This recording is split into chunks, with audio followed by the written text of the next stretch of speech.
All of time and space. Everywhere and anywhere, every star that ever was. Where do you want to start?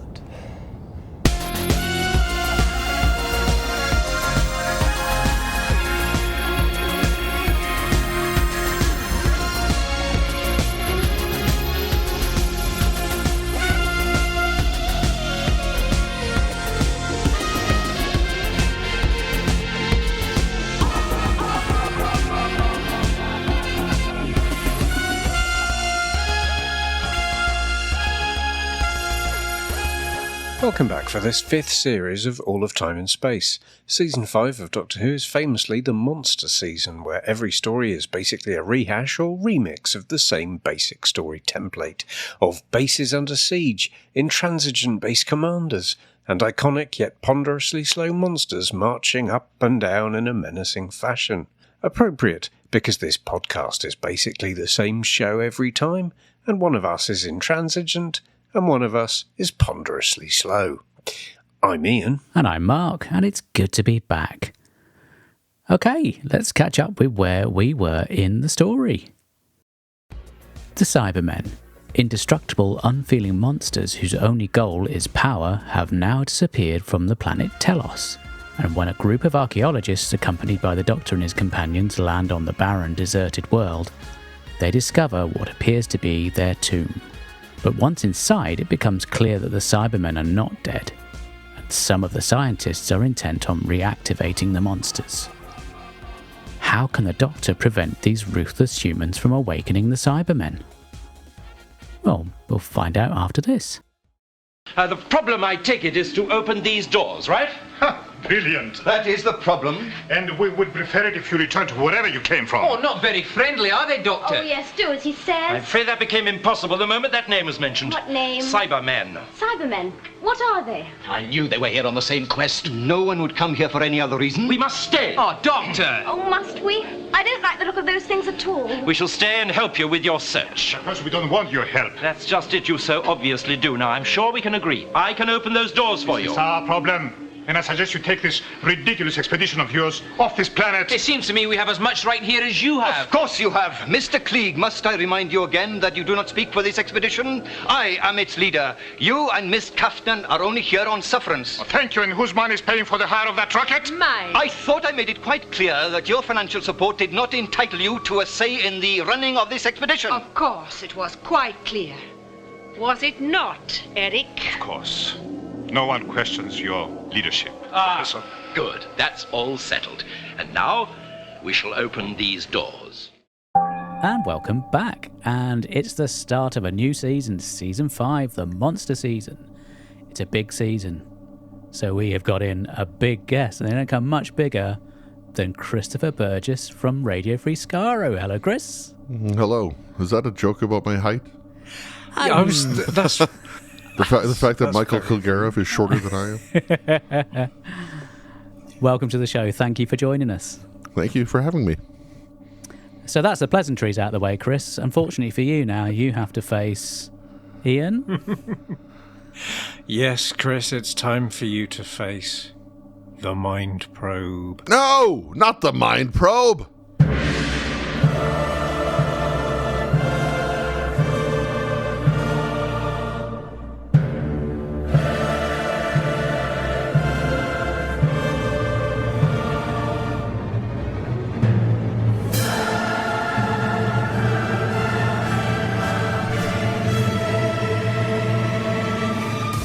No, not the Mind Probe. Oh, that's amazing. That was very good. That's strident, someone who really doesn't want to face the Mind Probe. You convinced me. Most people, you get the feeling, couldn't really give a toss either way, but there was some passion behind that, so that's great. Unfortunately, though, you are going to face it. We're talking about a 4-part story, so there are 4 questions. They're, I would say, quite easy. It's very low stakes, and there is nothing really at stake apart from if you lose, Castellan Cockram here will do something terrible to you. I'm not doing the whole spiel today. I'm going to just freestyle it. Mm-hmm. So, are you ready for question 1? As ready as I'll ever be, yes. Okay. What was dedicated on November the 11th, 1921 at Arlington Cemetery in DC?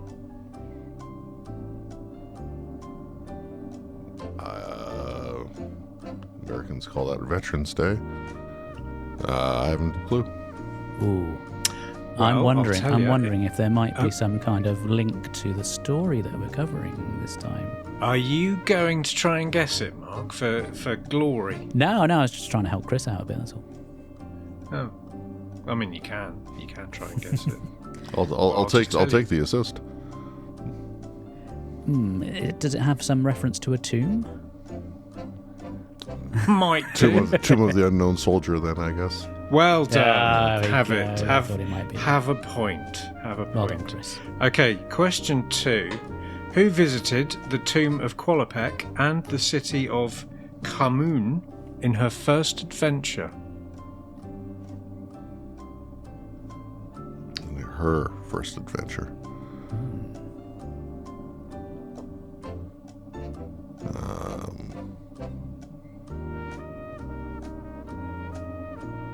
I'm no idea. It was Lara Croft. Ah, okay. So the trick there was that you'd think it was a Doctor Who that's question, when really in sneaky. fact it wasn't. It was, wasn't it? Oh, yeah. It sounded somewhat Egyptian, so I was trying to think of like, Carnarvon era type people, but no. Okay, question 3. It's also not a Doctor Who question, I'll give you that help right there. Doug Hutchinson portrayed which genetically freaky serial killer in Series 1 of The X-Files? I never watched the X-Files. Oh. Mark, activate the time lash. Get it we ready. We haven't made that clear to Chris, I haven't mentioned it, but I mean, you know. I'm going to come in it's- here and try and rescue Chris. Is it Eugene Toombs? It is Eugene Yeah, Toombs. there you go. So, final question. This one is about Doctor Who.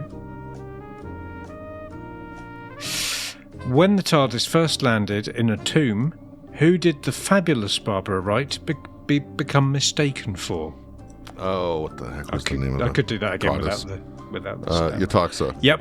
Yeah. Oh, There he perfect. So, if we're including assists, that's 3 out of 4. Yeah, You've that's a win. passed the quiz, and therefore we don't kill you. So that's great. That's good. I'll take that. Okay, so that's that out of the way. We should have a chat about Tomb of the Cybermen.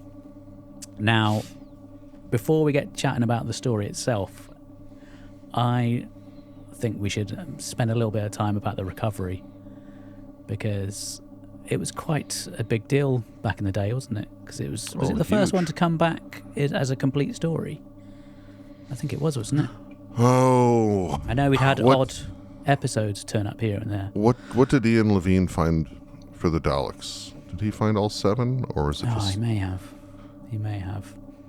I can't remember distinctly because it's more than 30 years ago now. That's scary.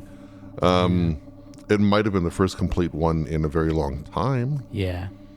'Cause I know in the lead up to the Discovery, they'd got John Pertwee to do a load of voiceovers because they were going to release it as an audio, Yeah. because they just had an audio tape that had been handed to them. And then in no time at all, they learned that they'd actually got the whole thing back, which I'm sure must have pleased Pertwee no end. I'm sure he got paid either way. The other thing that kind of threw a bit of a spanner in the works was, so the way I've understood it, TV Asia got in touch with someone at the archive at the BBC to say, oh, we've got some stuff, would you like it back? So they sent these packages with films. They did say there were 4 Doctor Who's, but they didn't specify what the story was. And as per their contract, they sent them to BBC Enterprises and not to the archive. So when the guys at Enterprises opened it up and saw that it was serial MM, they had a bit of a moment, and they were like, oh my god, we're going to make so much money out of this. Much to the annoyance of the guy from the archive, because he then said, well, you've got my cans, I would like them back, please. And they're like, no, that's not going to happen. So that went down like a lead balloon. And then, I don't know if Ian might remember this, at the time they were doing the reruns on BBC Two. Yes. And they showed... Was it The Mind Robber that year? I'm pretty sure it was The Mind Robber. I'm pretty sure it was, yeah. Yeah. So they had to keep stum that they got this thing back, because otherwise the person who was curating it would have said, well, we want Tomb of the Cybermen, and that would have obviously cost them thousands of pounds on video sales. So they had to pretend that they'd just received an extra copy of An Unearthly Child.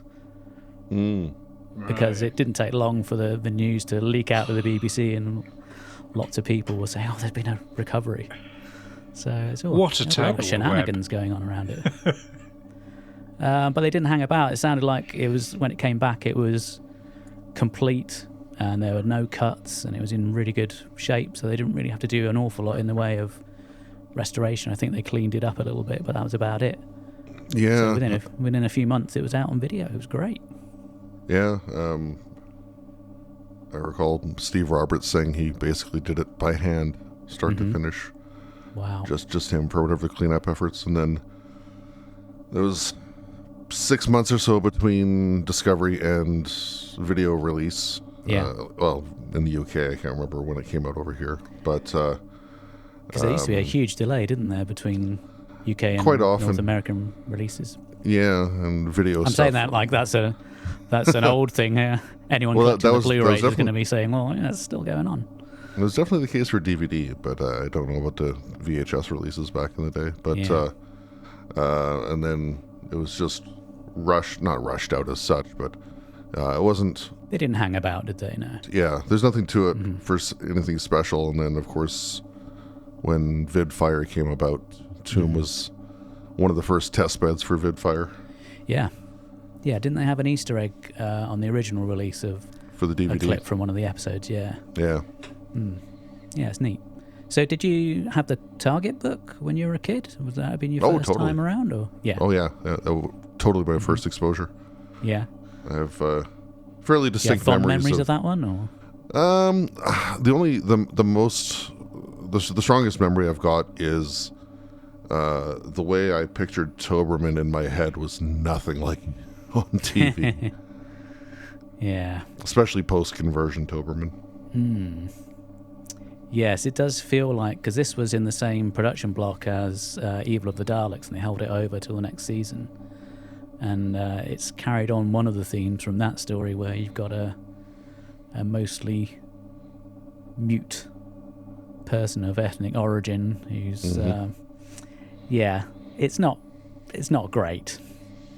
I think in modern times they would have probably gone about it differently, but I think, well, mind you, it was a circus angle the second time he appeared in the show, but I think it was a little worse in Terror of the Autons.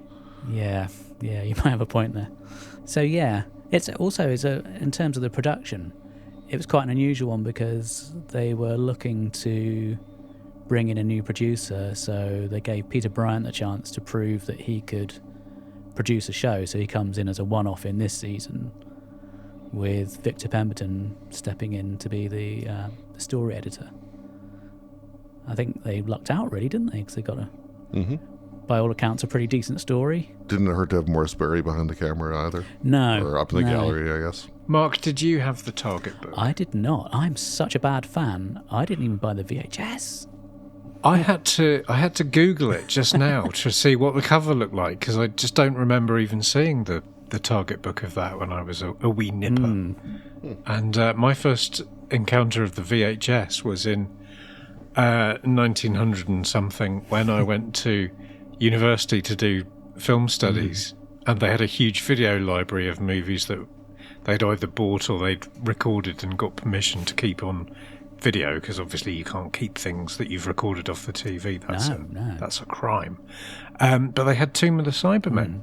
So I'd have been sort of 18 in my first few days at university, desperate to make a good impression, to, appear attractive, urbane, and, I was interested in meeting some girls. So I thought the first thing I could do would be to watch Tomb of the Cybermen in the library in front of everyone. How did that work out for you? Well, put it like this: I watched Tomb of the Cybermen, so that's the tick in the plus column. Yeah, so blue is that the blue cover with the sort of 80s or 70s Cyberman? This is the one I would have bought in the 80s. I'm not sure which printing it is. Yeah, I think it's a definite step up from last season. The way it looks like it's had a bit of money spent on it. Although it's filmed in the same block, to me it seems a bit more filmic. I don't know if that's down to the direction. So that kind of struck me as well. That my first impression was it's the start of a new series, so they've thrown all the money at this one. But it wasn't. It was the end of the old series, so they must have made it for about $3.50, which to translate for Chris is £17 in new money. Oh, while we're on the subject of money, £50 to the first person who will open that till. Yeah, that's not going to be especially that didn't age well. If that's British pounds in the year 3000 or whatever. Yeah. That's worth nothing. About $10 Canadian. Yeah. Yeah. So, you know, where's the incentive to risk life and limb opening a large metal door for a very small pecuniary reward? I think it's nonsense. But yes, it looked like it had a lot of money thrown at this one. And quite a decent cast as well, I felt. Yeah, money-wise, the sets were fantastic. Oh, the tombs are incredible, aren't they? Well, the tombs, or even the main control room with the the steps up to the hatch and all that, that looks really nice. Yeah. It's painted wood, but it looks nice. And yeah, I think he was a bit upset, Morris Barry, because you could hear the sort of the wood as they were going up and down the steps. He said if they'd had a bit more time, they would have put in some clanks to make it sound more metallic. Yes.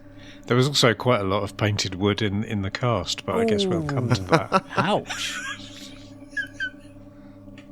I was watching it today, as is my habit with these things, and I was struck for the very first time that the kind of the tomb, that kind of classic 40-foot high series of corridors with the little indented ladder at either side for people to go up and down. That's based on Alcazne and Petra, isn't it? Is that right? That I think is what they're going for with that. It's that. It's definitely classic got. look. There's also a kind of, if you think of those classic mummy films from back in the day, it's got a real sense of that kind of atmosphere and the whole thing of going into a crypt and discovering these things that are meant to be long dead that aren't. Yeah. So you've got that, and then the upstairs control room with the hatch is very sort of, Flash Gordon's Trip to Mars kind of thing. So yeah, there's just real energy in the sets with this one, and real enthusiasm. It's not just three sackcloths and a wooden door like you'd find in. I don't want to rain down fire on the smugglers, but No. JR will be after it. Or the painted landscape backdrop curtain in the Aztecs. Which at least they digitally changed for the DVD, I guess. So what do you make of this TARDIS team, Chris? Are you a fan of these three?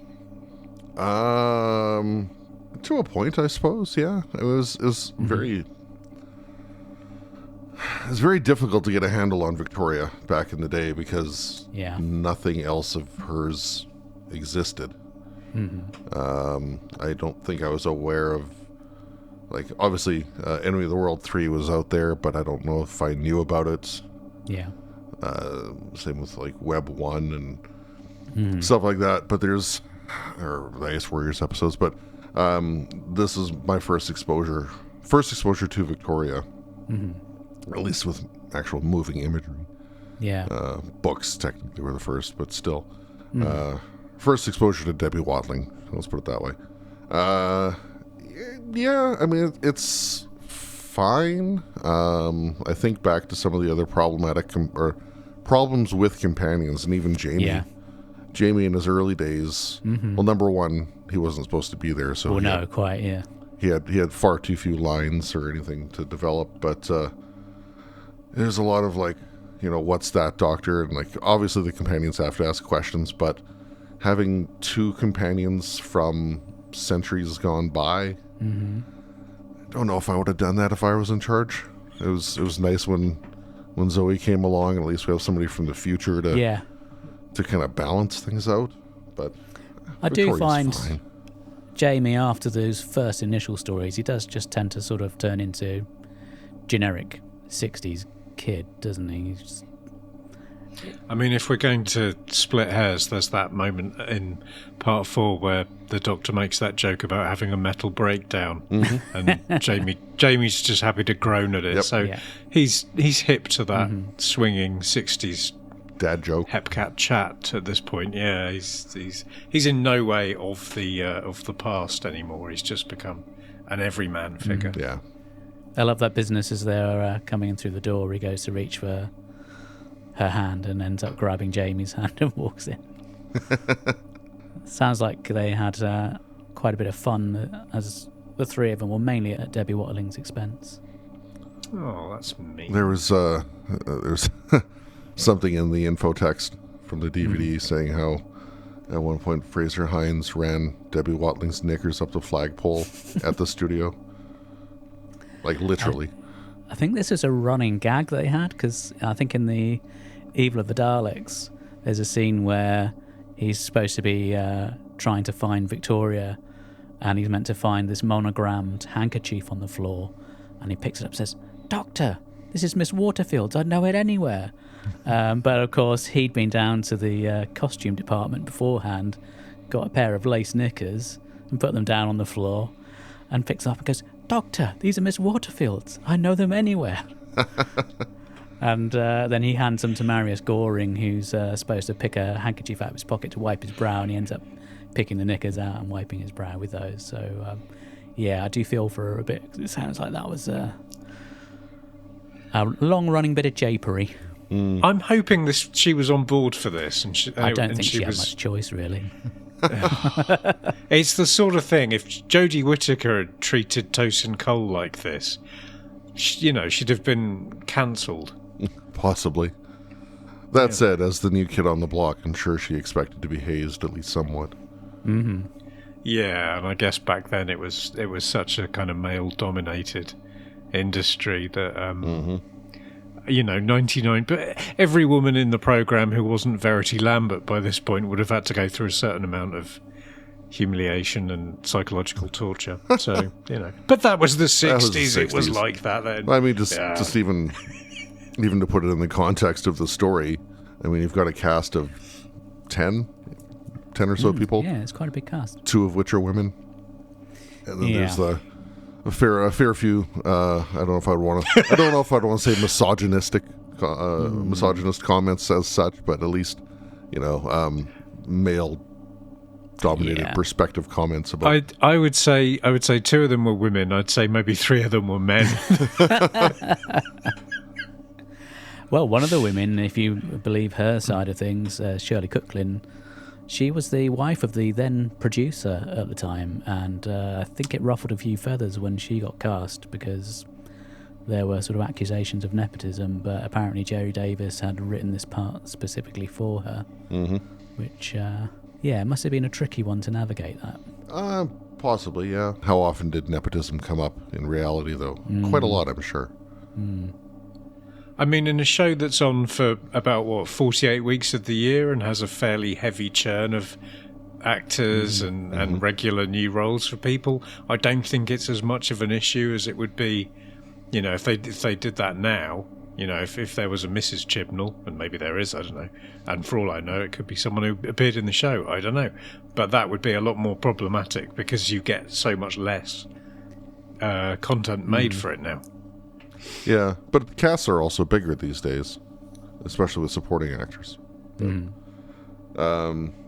Yeah, her presence was definitely questioned. Yeah. So, Chris, I'm interested to hear your opinion of the North American accents in this particular story. What's his face who plays the ship's captain? Not so bad, I guess. Clive Merrill, which apparently this was his first acting job. Yeah, Clive Merrison. He's I know him only from this and Paradise Towers. I'm sorry. He got quite a lot of praise for his Dr. Watson. He had a series of Sherlock Holmes on BBC Radio, and he was the Dr. Watson in that, and he was really good in that, apparently. Okay.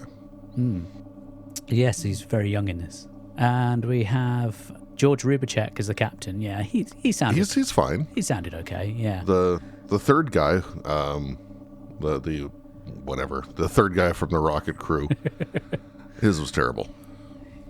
So was Clive Marison's, but still, yeah. Yeah. And we have an early appearance of Bernard Holly as well. He comes back back in the 70s. Yeah. He's lucky he got paid for episode 2. He gets killed at the end of episode 1, but the body's still there in 2. Yeah. And he also gets I can't remember if it was, I think because it was alphabetical or something, but he had a fairly high listing in the credits at the end of episode 2 That's nice as work well. if you can get it. Yeah, not bad at all. And Cyril Shaps. Cyril The Shaps. legend that is Cyril Shaps. Yes. The amazing Cyril Shaps. Love him so much. Oh God. It's like I was saying earlier on that it's like all the rest of the cast had received a memo on what acting is, but he'd received a very different memo on what acting is, and thus his performance, I would say, was. I mean, it was very theatrical to me, whereas the rest of them were very much performing for the cameras. He was sort of mugging so hard and gurning. I thought he was going to dislocate some of his facial muscles. They running got to around, work out. panicking. They got to work out those facial muscles. Yeah. I suppose he is somewhat hampered by being cast as this kind of neurotic character, so he's going to have to really amp it up a bit to bring that out. So he goes on to be in the show a few more times, I think it's fair to say. At least What? Rebus Operation. Yeah. Planet of the Spiders. Yep. Mask of Mandragora, is he in that one as well? Sorry, Mask of Mandragora, He's not the- Rebus Yep. Operation. Yeah, He's he plays the the Archimedes chap right with in the that. hat. Yeah. Yeah, that's the one. Yeah, I think some of those later performances are slightly more restrained. Ambassadors of Death is the other one. But this feels very much like the full Shaps. Full Shaps experience. Well, you don't want Cyril Shaps if you're not going to get the full Shaps. Exactly. Well, exactly. Anything less would be a mockery. And we get Michael Kilgarriff in his first outing as the cyber controller. He does very well for somebody you can't see. Doesn't do his own voice. You can imagine at the casting for this, you must be thinking, oh, wow, this is a really meaty part. I get to be the boss of the Cybermen. And I'm not sure at which stage he would have been told, by the way, you're stuck in this suit, you get screwed into the helmet, so you're going to be like properly claustrophobic and you don't get to do any of your lines. It's basically what Dave Prowse went through when he was Vader. Yeah. Yeah, basically. Yeah. But for all that, he manages to convey a kind of menace and authority that, I guess because he's a good foot taller than everyone else, is kind of 90% in his DNA rather than his acting. But he's good, he's scary, he's a proper monster. Ooh. It was very imposing from because of the height especially. Yeah, a lot of the other Cybermen that were standing around him at the back looked kind of bored and frankly quite weedy, like they were just desperate to read the paper and have a cigarette and just, put their feet up. But Kilgarriff's cyber leader was a menacing figure, and I respect that, even if this particular iteration of the voice is not one of their best. Peter Hawkins, isn't it? It is Peter Hawkins. I'm okay with it until they get to the point where they start dying, and then it sounds like some kind of slightly dodgy Punch and Judy specialist video release. I was going to say it sounds like an orgy in a kazoo factory. Yeah. I mean, there's a lot of dodgy stuff from that era, to be sure. Like yesterday, I came home from work and my wife was watching The Dominators. Ooh. And trying to make sense of what the Quarks are saying is an effort. Yeah. It's a very concerted effort. Subtitles are required. Yeah, definitely. Yeah. So I'll take these Cybermen voices over the Quarks, and that was a year after as well, where they could have been that much better, but no, they're not. It looked like they'd gone the extra mile to try and make him look that bit different from the other Cybermen, although it sounded as though they'd put all these special lights inside the sort of brain element of his face mask, but they never really came out in the finished product, I guess, because the studio lights were so super bright. Yeah, Which is a shame. but I like the mouth. It looks very robotic, and the brain dome, obviously to signify his importance. Mm-hmm. Looks good. Looks really good. Kind of goes back to the 10th Planet Cybermen, because they have that thing of sort of opening their mouth, and then the words come out, and then they shut their mouth again. So it's kind of like a little callback to that. Yeah, just more mechanical. See, I was trying to do that on camera, but I look more like Beaker from the Muppets than I look like a Cyberman. And maybe that's what they were going for. Who knows? But I mean, You know, an evil race of Beakers, that would be, ooh. Kilgariff at least got to use his actual voice in Attack of the Cybermen when he was brought back for that. Yes. So, justification. Although his costume was not quite so they had to let impressive. it out a bit, didn't they? I think they brought back slightly more of him than they should have done. Well, there's definitely more of him to bring back, but just even thinking of like the smooth dome thing that he had in Attack. It looks so. I don't know. I blame Ian Levine. So Didn't he get nicknamed the Fat Controller on the set of that one? could well That have was been. a little Could bit well have harsh, been. but yeah. Yeah, I not mean, untrue. it feels harsh, but at the same time, it's such an obvious gag that you'd be disappointed if people hadn't reached for it, you know. But I also, the standard Cybermen in this one, their handles look like they were sort of like a transparent plastic or glass rather than a metal. I really like that. Yeah. I think if we could have seen this story in colour, and they filmed it for colour and therefore painted things up a bit, I think it had a lot going on that would really have set it apart from later iterations of the Cybermen who were slightly visually less exciting. Well, But everyone's got a favourite. when you mentioned that, it makes me think of the Cybermen from Revenge of the Cybermen, where they played a little bit with the handles, but for the most part, not as much as they could have, because that's a good differentiator from one rank or one class to another.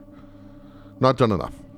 It's true, they could have like 5 different primary colours, like when they reinvented the Daleks in Victory of the Daleks. The blue Cybermen, the pink Cybermen, the cyan Cybermen. I was thinking more along the line of Heliotrope. more. If you think of like the pips on the collar on Next Generation, they could have their rank insignia or something on the handles. Or they could be like glass and have like sort of blood going through them as the human element of the creature is kind of, done scientifically with peristalsis and what have Sure, you. blood coolant,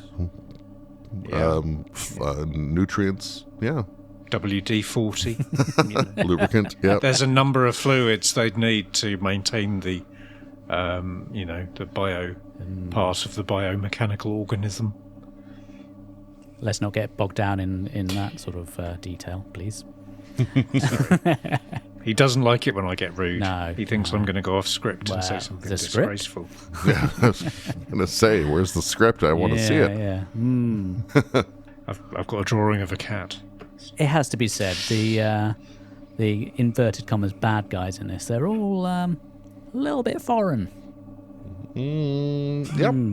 Yeah. There's a modicum of racism in this story. Yeah. Yeah.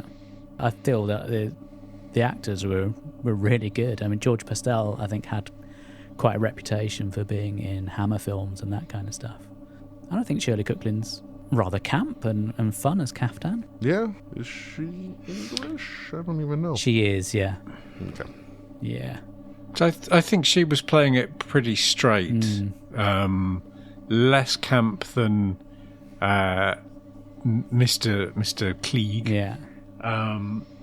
She was giving a very straightforward, I am the henchwoman kind of, performance. Whereas most of the florid touches, I think, came from him. With his, but what could it be? Overacting, which, Yes. God. Or especially later on when the doctor says, nobody will have a thought that isn't your own, like his whole ego trip He was definitely chewing the scenery on that one. Oh, yeah. I mean, considering they're logicians and they're supposed to be like super intelligent, it did strike me that by the time they'd already been kind of done over by the Cybermen once, you think at some point they might think, this isn't really working out. I think we should just cut our losses and not try again. But he's adamant. He keeps going and going and going. Even at the end, he's convinced that he can still control the Cybermen. Yeah. So he gets killed. So my question was going to be, whose plan is more ridiculous? His plan or the plan of the Cybermen? Discuss. Is this the first time we actually actively have the Cybermen talking about like conversion and? Because I can't. It's kind of hinted at in 10th Planet. They allude to it in 10th Planet, and then it's kind of taken for granted the next couple of times, but this time they're back on it. So their plan, some Cyberman at Cyberman head office has signed off on the expenses of building this special base on Telos. Jeff the Cyberman. Making it ridiculously complicated. So instead of having like an open the door switch, you have to do like 10 levers in a certain order. Very complex base.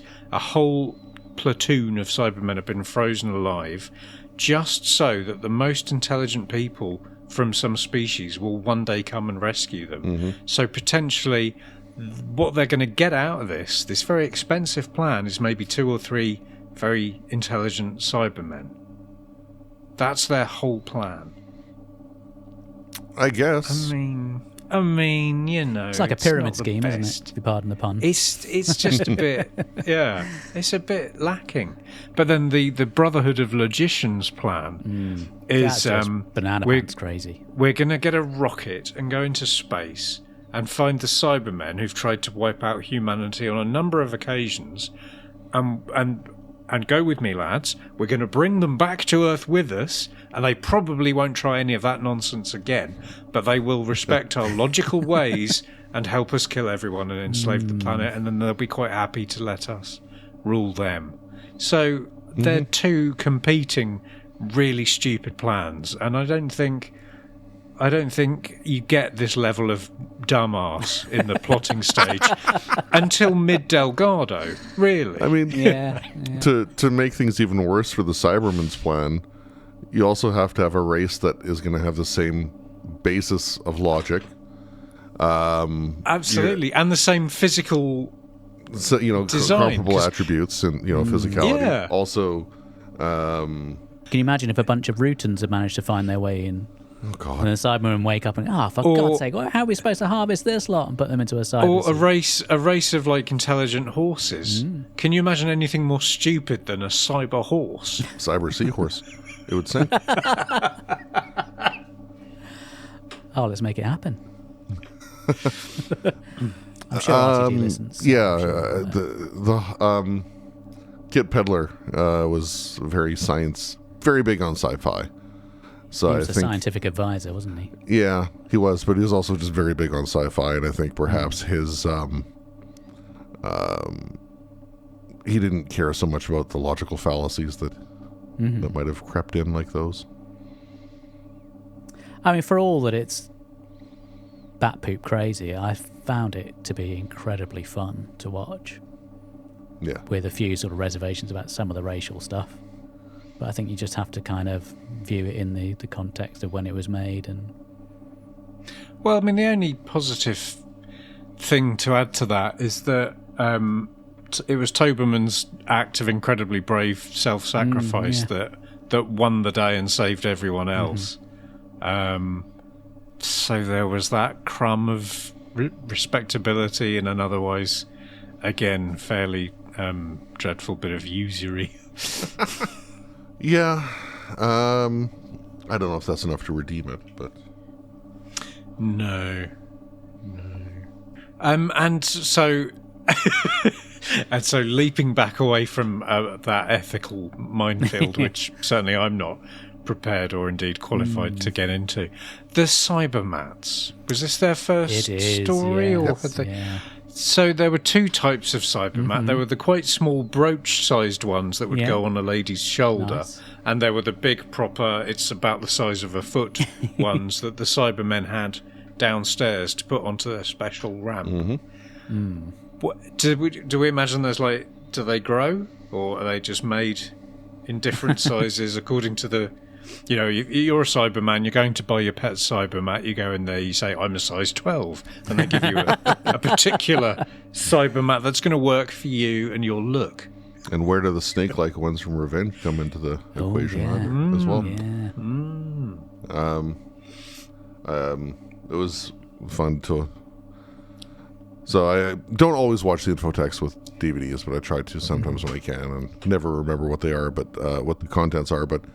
for the Cybermats, there was a thing about they were filming Grandstand, something like that, in the adjacent studio. I saw this bit, yeah. And the Cybermats, the radio control for the Cybermats was using the same frequency as the studio mics or whatever for the adjacent studio. So they each studio basically kept messing up the other studio's efforts. So they couldn't hear the talk back on Grandstand, and because the Grandstand guys were trying to talk on the same frequency, the Cybermats were going all over the shop. Yeah. The only saving grace was Grandstand finished its recording before Doctor Who started. So it's just rehearsal where it was a problem, but still. Yeah. Well, you can't imagine anything going wrong with BBC Sports programming in this day and age. No. Yes. Topical. Yeah, not by the time this goes out. He's drawing a straight Lineker to the... Yeah. Yes, if you're listening in the Next. future, this was that 1 week before the next round of the FA Cup where the BBC could afford not to have the entire presentation staff of Match of the Day on board. So Yeah. sorry, I've gone terribly off tangent there. The Cybermats, do we like them? Do we see the point of them? Do we? I see the point of them. Do I like them? No. They're too ineffectual. Is the biggest thing. That said, at the end of the story, when you see the lone Cybermat kind of just trundling along the sand by the door, it kind of it instills that what could be next kind of thought. Yeah, it sort of suggests there's life in this race. Yeah. There's more to come, but I think with a monster like the Cybermen, with their, we have the strength of 10 men, we will kill you and make you like us. I think they've got enough menace. You don't need to invent a bit more pocket-sized menace to go with them, because it's like the Daleks don't have little pets. They do, though. They did in... Well, kind of they used the plant life in Dalek's Master Plan. Oh, the Vargas, yeah. The Varga plants, yeah. That's but the point behind the Cybermats apparently is because they're small, they can kind of creep up on you unnoticed, unlike the Cybermen, which would be, loud and lumbering. I guess it gave a bit of extra tension because you got, obviously, because this is the 1960s, all the men go downstairs to seek out the Cybermen, so the women are left upstairs to their own devices. So you've already seen Victoria pick up the Cybermat and put it in her bag, and you know from that point on that it's going to not work out particularly well. So you're just kind of waiting for that to happen. Chekhov's Cybermat. Yeah. Exactly, yeah. So I suppose, it does help to sort of keep the tension going in that part of the story. Yeah, I'm just trying to think from a storytelling perspective, if you had skipped all that altogether and just focused on what was happening down in the tombs, would that have been enough? Maybe. I'm not sure. You'd have had to put in maybe an extra 5 minutes of dialogue between some of the other characters and flesh them out and given them slightly more depth. It's a fairly solid trade-off, isn't it? I don't think that you would have lost too much by doing what you... Yeah. And I suppose if you're gonna have that many characters, you kind of need to keep all the balls in the air as far as them not just doing something, but being seen to be doing something. Mm-hmm. Which at times, I don't know, there was a sort of, it felt like there was a lot of coming and going, and I'm going back to the ship, but you've just come from the ship. Yeah, but I've got to go back to the ship because sandwiches. And then we're going down here then. All right, well, we're going to stand here by this machine. And in a, you've got kind of three, if I'm being generous, three locations: the ship, which you see precisely once, the control room, and then the catacombs.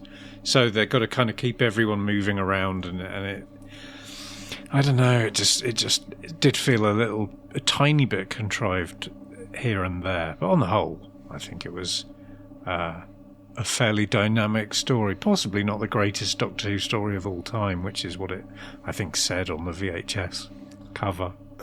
A lost classic or some wording to that effect. Something, yeah. It's like, well, it was lost. The thing is, when you build something up like that, it's inevitable that when you do actually get to see it after potentially waiting decades, having been told that it's this classic, as we found with certain other stories that have come back, it tends to and go ones that haven't come back. against it a little bit. Yeah. I mean, as far as I've never seen Wheel in Space, obviously, but none of us have. But it still put Tomb as of the four Trout and Cyberman stories. I think it's still my favorite. Yeah. What was your experience like when you did see Tomb for the first time, Chris? Were you sort of blown away or underwhelmed or just whelmed? Definitely not underwhelmed. So most of the Doctor Who we got when I was young came from American public broadcast service stations, PBS stations. Yeah. So the one that we got from Spokane, Washington, they when Tomb was found and then sold into distribution, they did a special Saturday night. So they always had Doctor Who on Saturday nights, 11 p.m., some omnibus story of whatever it was. But they did a special earlier in the day Saturday night thing for Tomb with a lead-in. They had a lead-in of Resistance is Futile. For those who remember that, with the literal anorak on a post. Yeah. That it was all done around pledge breaks and all that kind of stuff as well, of course, because they were trying to use it as a fundraiser. But they had Resistance is Futile, and then some gap in time, and then Tomb of the Cybermen. So I quite distinctly remember having a few friends from the local Doctor Who club over to mine to watch this, and it was good. It was enjoyable as a story, and just having sitting there watching with a few friends certainly didn't hurt. Would that have been the first story? I think it would have been, the first story with Victoria in it that anyone could sit down and watch. Yep. So that helped to really fill in for a first complete story, because gap, Ice Warriors had 4 of the 6 there, but still, first complete story. Yeah. I feel like she gets a nice character moment in this. Obviously, it gets talked about quite a lot. The moment where she sits down with the Doctor and they talk about her family, and I think that's a nice, written by Pemberton. Well written and well directed part of the story. I could have done without the whole, and it's just showing Victoria's youth or naivete, but the whole stuff about the Doctor being about 450 years old, so she's going to let him sleep, and can he actually remember his family, that far back kind of stuff, and might have been a little much, but I suppose they're trying to get over to the audience that she's still quite green. She's only just joined the TARDIS crew, so yeah. I thought that was a really nice little scene for her. Makes a change from all the general just screaming, and it's not her fault, because it's just kind of what she gets given to do. But it's good that her backstory made it into her second adventure as well as her first, because most companions, once you're out of your first adventure into your second, your entire reason for being there and your personal history is just thrown out the window. Not mentioning any dodos. Yeah, no, absolutely, or pretty much anyone else. Harry, Ben and Polly, Stephen, Adric and Tegan and Nyssa are some of the exceptions as well, I suppose. But definitely a hit and miss on that one. Yeah. And one of the things this story is probably most renowned for is the idea of this manipulative second Doctor. Yeah. To me, watching it, he was kind of quite carefully tricking everyone into doing exactly what he wanted them to do at each and every turn, to get into the crypt, to go down, to wake up the Cybermen, blah, blah, blah. What do we think about that? I think it just gives the character just more layers, doesn't it? And a bit more depth, which is always welcome. Yeah, I suppose. The manipulation, so like when Klieg is trying to put in the sequence on the levers to open the hatch, and the Doctor steps in and presses a couple buttons here and there, and then, you know, corrects Klieg's math and talks about, you know, calculus, conversion of sets and whatever. I forget what the line was. All that kind of stuff. He's obviously doing it to his own end. He wants in as badly as the logicians want in. He just won't admit it, and tries to put up a front quite to the opposite. But he's supposed to be the hero, the one that everyone can look at and trust. And I wonder if his deviousness kind of, you know, might make the audience mistrust him somewhat, not like the character. I don't know. We've had a few moments like that, because he was a bit sketchy We have, with the Daleks as well, wasn't he? Well, I think when he took over the role for the first 3 or 4 stories, I didn't warm to him for quite some time, and it felt like he was settling down and becoming a much more, dependable Doctor. But then this, to start a new season, does kind of throw the cat right back among the pigeons there, and you're thinking, well, is he the hero? Is he up to no good? And I mean, to be fair, it's not like it's unique to his Doctor, because Hartnell did it. Hartnell was no angel, was he? Yeah, at times? exactly. That's true. Yeah, You know. at least Troughton hasn't tried to beat anyone's skull in with it. Well, exactly. I was going to say, you know, story number 1, just about takes a rock to somebody's skull. Story number 2, he's like, oh, fluid Linkstein Mercury. We're stuck here otherwise, etc. So definitely no angel. So it's not like it's out of character for him, but he's an alien. Whatever. He can do what he wants. Thinking about it now, it's like more often than not, the Doctor is this questionable figure, and it's only perhaps Peter Davison who really plays him someone you absolutely could leave your kids with for half an hour if you had to pop home and get the dog or something. The rest of them, no way.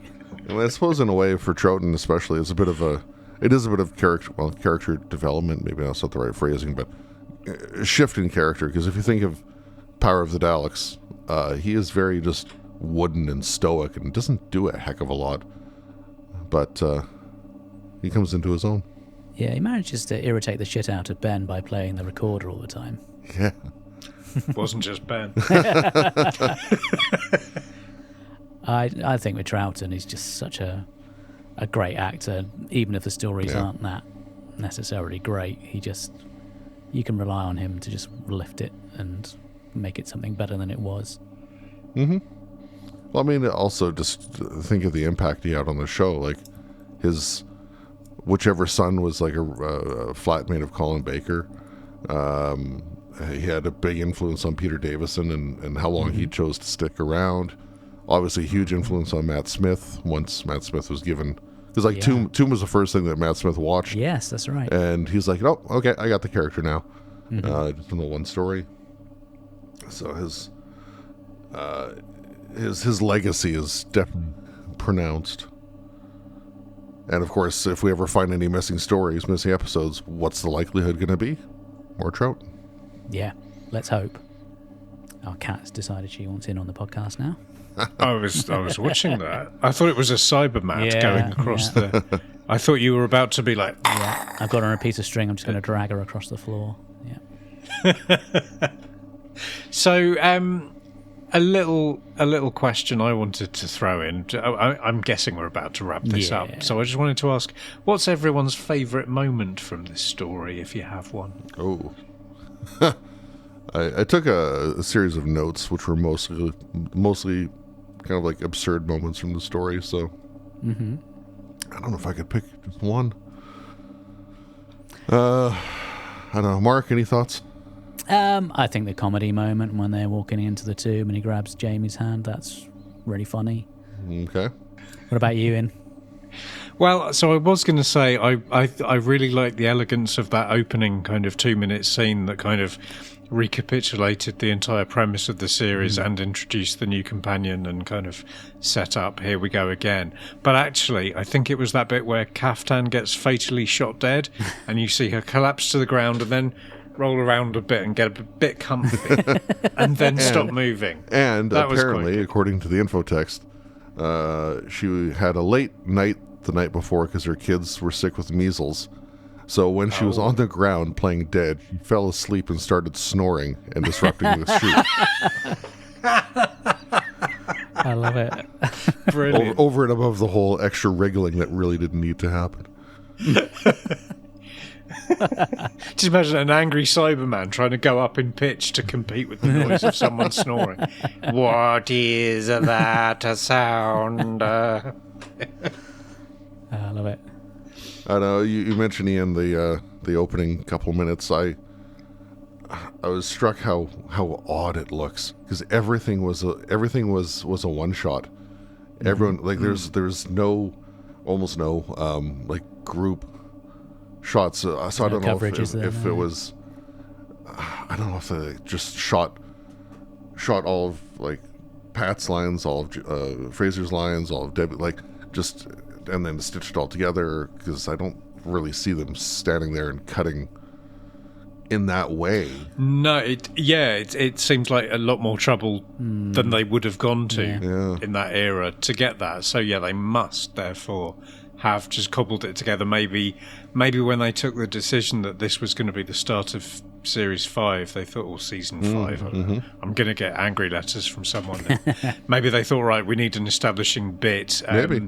Can you pop down here and read this out, and then we'll get Jamie to do his bits on, when he's in after lunch. Sure. And where's Debbie? Debbie's having a sandwich. We'll do her later. Maybe it happened thus. Not a million miles away from the coda on Survival. Once they realized that Doctor Who wasn't coming back anytime soon. Right, exactly. I did enjoy the explosion at the start, where you get this massive explosion, and then they're about to walk away. It's like, oh, get back in the rocket ship. Then it's not worked.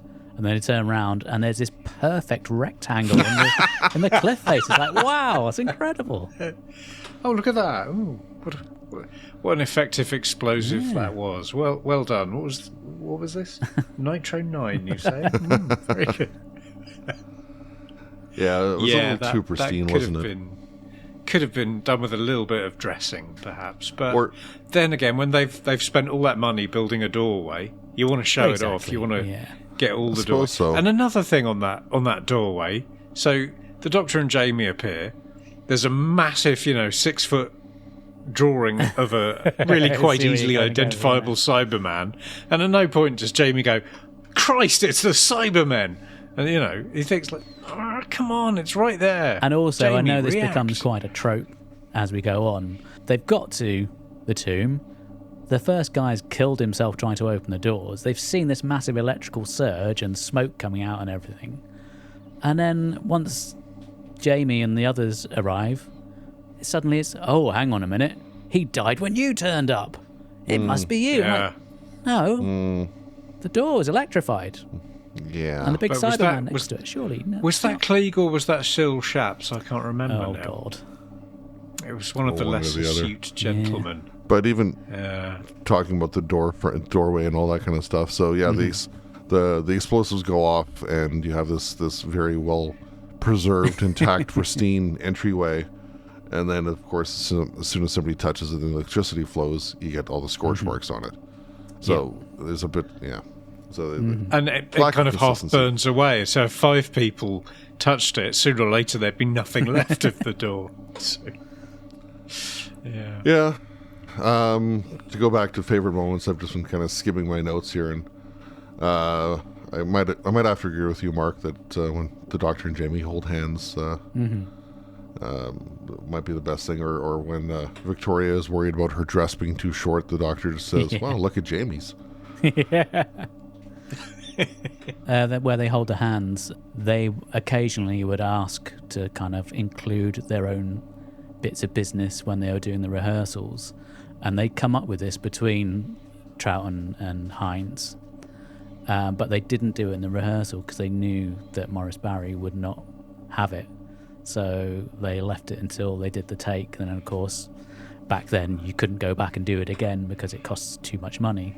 So they had to leave it in. Yeah, well, I mean, they had a lot more recording breaks by this point than they did in the, few years prior, but Yeah. still. I was thinking to myself, oh God, what's Fraser Hines putting in Troughton's hand? It could have gone so dark. He's gone full Barrowman. Well, that seems like a very It's the appropriate Phantom point Pipe. to end the review bit. Let's wrap it up and give it a score. I am going to come to Chris first. What would you like to give this story on your own personal enjoyment out of 10? It's easily a 9. I've always had a fondness for the story. I've always thought it held up fairly well. Ian, you've picked apart a few things that I never thought of before, so thank you. I'm sorry. Thanks for ruining Chris's favourite story. I ruin it for everyone. That's As a sorry. What year did that come? As a 17-year-old watching it for the first time, I quite liked it. And it was one of my. I think it was my first. I think it was the first story I was aware of that was returned. Since becoming a Doctor Who fan years prior. No, I've just always enjoyed the story. I've always thought it was fairly top notch, and anything with Cyril Shaps is going to get a high score from me. Even Planet of the Spiders. Yeah, that's good. Ian, what are you going to give this one? I'm going to go with the Humble 7. Okay. I think it was fine, but it was... there's nothing wrong with it. It just, at no point did it become the greatest Doctor Who story of all time, which it was sold to me as all those years ago. Yeah, I don't suppose it claimed to be the greatest story, so you can't blame. Well, the it for VHS that. cover Yeah, made well, some claim. But yeah, I think as we said, any story that gets that level of hype and then it's then returned will never live up to that. And I think there's so much great stuff in the Troughton era that this is maybe eclipsed by quite a few other stories. So I'm going to go with a 7. Sorry, Okay. Chris. Don't hurt my face. Well, I'm going to give this one a 9. I'm going to follow in Chris's footsteps. I just think it's a great fun story. There are other stories in and around this one, I won't mention them by name, that can be a tad plodding. But this, I never felt bored. It just swept me along. There are a few shortcomings with some of the casual racism, but, you just have to view it through the lens that it was intended to be seen at the time. And I just think it's a whole bunch of fun. It's a great cast. It looks like it's had a bit of money spent on it. And for that reason, I'm going to give it a 9. You mentioned the ploddingness of things surrounding it. This is literally the only story of this season, that's 4 episodes. Everything else is 6. Yeah. So everything else is just long and protracted and not necessarily in a good way. I'm looking at you, Fury from the Deep. I think you may have a point there, Chris. Okay. So that's what we think of this story. Let's hear what you guys had to say about Tomb of the Cybermen. I've got mail. So first up, we have heard from the Metabolist 2 podcast, and they've got in touch over on Mastodon. We are at Mastodon, which is at AOTAS at mastodon.social if you want to get in touch with us there.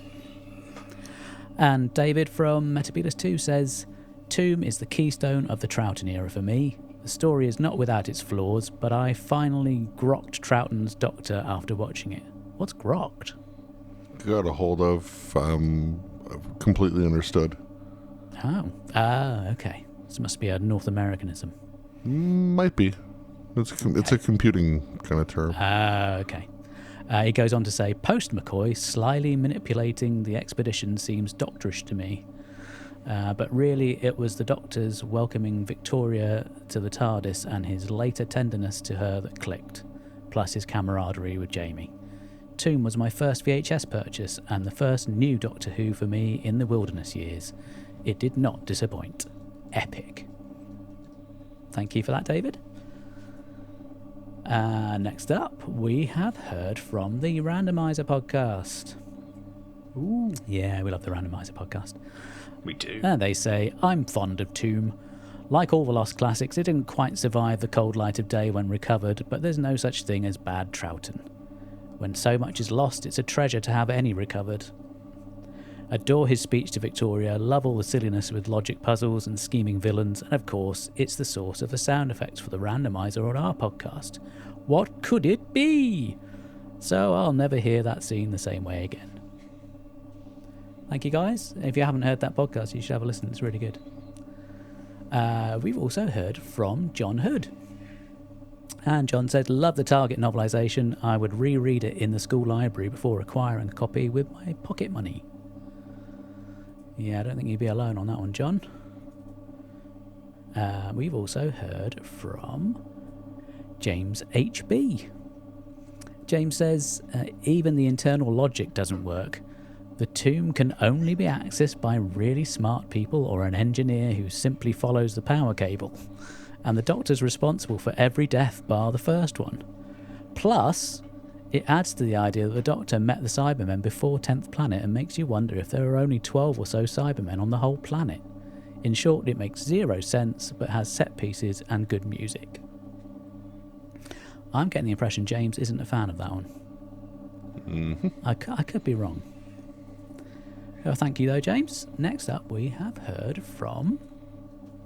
I'm going to get this wrong. I think it's pronounced Asta in Flux.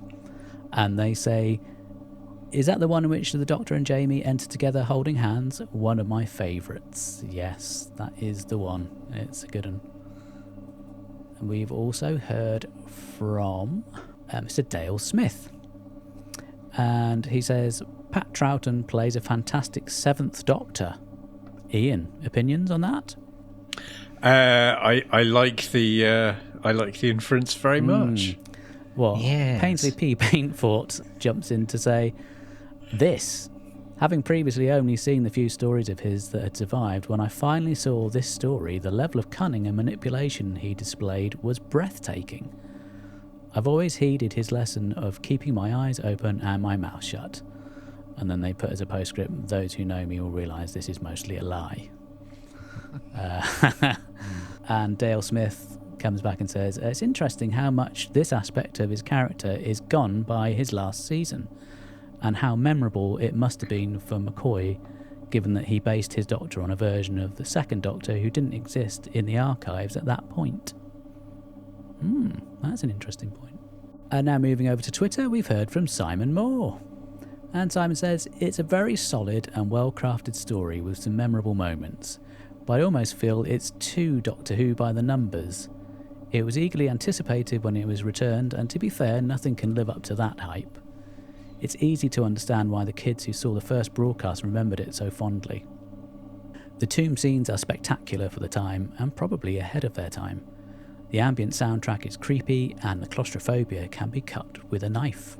Excellent points as ever. He's a very clever chap, Simon Moore. Ian Tempest keeps it very short and just says, love the sets, it's a great story.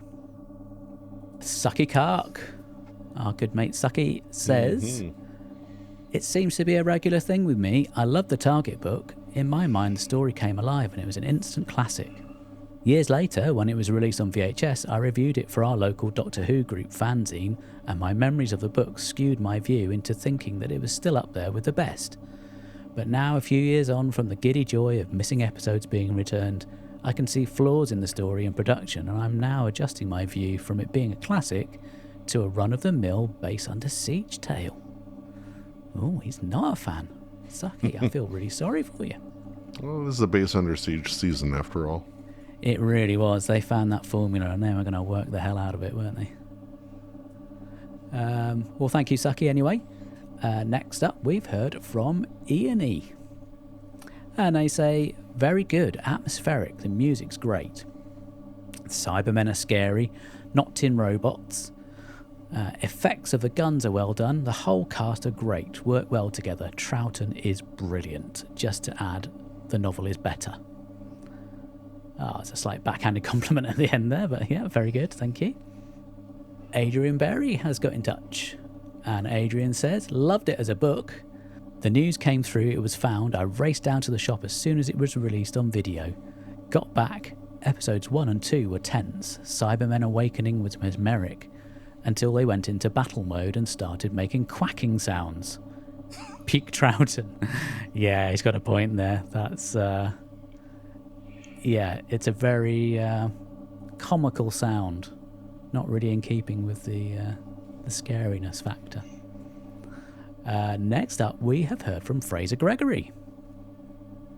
And Fraser says, top-notch Who. Perfectly paced at just the 4 episodes, smashing sets and direction. Debbie Watling settles right in as the new companion. The scene with her and the Doctor at night is so lovely. Great characters, great story. The Cybers coming out of their tomb is rightly iconic. Thank you, Fraser. Tim, from the Missing Episodes podcast, has kept it very short and sweet. He sent me a picture of one of the guys from South Park just saying, it doesn't make any sense. I mean, you could argue that could apply to most Doctor Who stories, really, but, you know. He's allowed an opinion. And lastly from me, we've heard from Richard Smith from Something Who. He's got a lot to say about the story, so buckle in. I loved the Target book in the 70s, then downhearted to hear it was missing in the 80s. Delighted it was found in the 90s, but skint. Finally caught up with it on UK Gold in the late 90s. I loved it, especially because it was an earlier Troughton and he's great in it. I had also by then heard other people's disappointment with the returned films, so my expectations were middling. Yes, the visuals weren't always brilliant, and some of the accents and acting a bit dodgy, but it's full of great Troughton moments and quite creepy. I love this version of the Cybermen in the Moonbase and Tomb. Very simple and effectively creepy. You belong to us, you will become like us. The threat is clear. Not perfect, but then what is? Very satisfying, and I'd enjoy watching it any time. Thank you, Richard.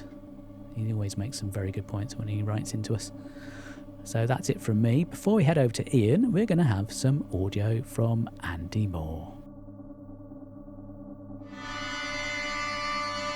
Dare you enter the Tomb of the Cybermen? New from Asbo Games, Tomb of the Cybermen. Ha ha! You got electrocuted on the tomb doors, Dad. Back to the rocket. Oh, just my luck. Oh well. Ha ha! You took the sum of the integrants and expressed the result as a power series, so the indices showed the basic binary blocks. Back to the rocket. Oh, I'm really not having much luck here, am I? Ah, Dad, you got shot in the testing room. Ah, back to the rocket. Yes, back to the rocket with me. Thank you, Daniel. Ha ha! You got trapped underneath the hatch and got partially converted. Back to the rocket. Yes, back to the fucking rocket. I understand, Daniel. I've had enough of this game. Try playing it on your own. Ha ha! Look at you, a slave to your useless human emotions.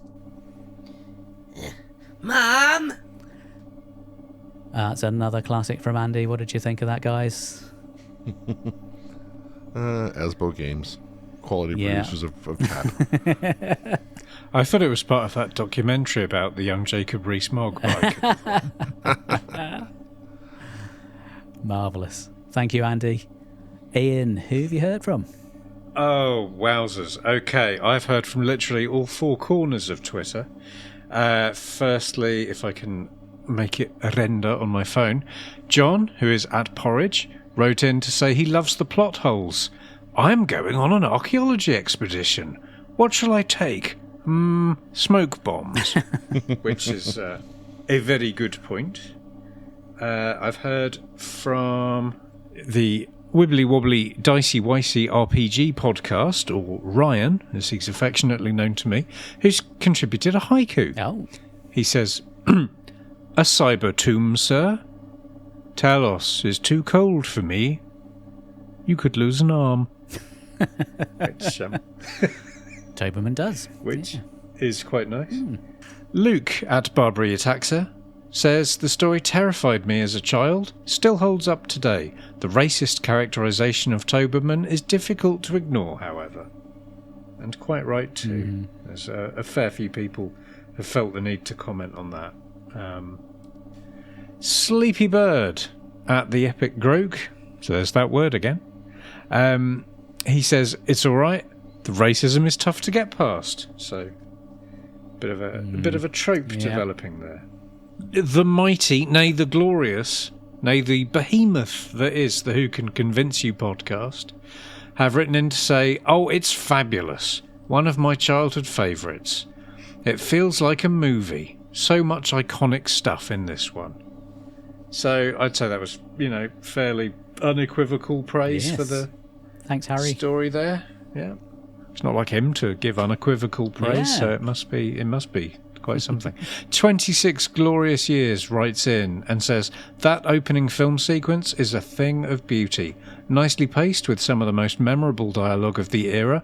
And yes, that includes £50 to the first man to open the doors. The design work is superlative, the comedy well timed, and I'm so glad we got it back. Camo Hatman said it's fantastic. The set pieces, especially the tomb itself, and on-location filming adds a special flair to it. The music as well, especially Space Adventure, adds to the creepy factor. The emergence from the tomb is one of the most iconic scenes of any Who story. I mean, it's, I'd take the hemovores coming out of the water, but there aren't too many, I suppose. Who's this chap? I've heard from Nathan Bottomley. Yeah, that rings a bell. Who has a rather marvellous beard and moustache. Look at his little... Oh. He says, a bit racist, but Betty Kaftan is beyond fabulous. And god damn it, he is not wrong. Who's up next? Dave K. Dave Kitchen. Hey, Dave. Hello, Dave. He writes in to say, one of my top 2 favourite Troughtons. Just a great space adventure packed with some great set pieces. Forget the analysis. When I put this on to watch, I have a great time. Can I just say, listeners, that forget the analysis is not a message endorsed by me or Mark. You very much need to listen to our analysis to get the most from this podcast. Yeah, Jesus. Either of you. Thanks, Dave. No, thank you, David. Yes, thank you, David. Are you well? I don't know why I'm asking you. You're not here, of course. So, David writes in to say, it's one of those stories that gained a legendary status because of how it had been one of the first missing stories to be found. Does it live up to that? ? I first saw it when I was 9, and the horrible electronic voices, the fixed grinning skull faces, were terrifying. The background music score added to it, Patrick Troughton gives one of his best performances playing the fool, so that his opponents underestimate him. His scene with Victoria comforting her over the death of her father is moving, but can't help but feel it's a little overrated. The supporting cast, from George Pastel as the scenery-chewing Eric Klieg, to the weak, dithering Professor Parry, are largely silly and cardboard cutout characters who in the main only serve as fodder to be killed off. Even Toberman fails to arouse any emotional response to his self-sacrifice, and even though I'm not one for applying modern standards to old television, this depiction of a deaf, semi-mute, Afro-Caribbean strongman servant is a little dicey even for 1967. There seems little explanation for the Doctor to tacitly assist Klieg in opening up the tombs other than wanting to test his theory that Klieg was looking to revive them for some evil purpose. Exposing himself, his companions,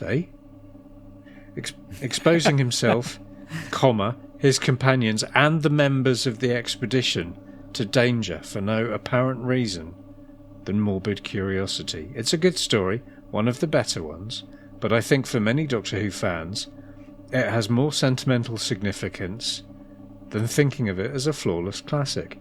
In fairness, whilst Patrick Troughton himself was an excellent Doctor, his predecessor in the role genuinely had better stories. The Aztecs, for example. Fraser Hines admitted, This is a brilliant message. This is worth the entrance fee alone, guys.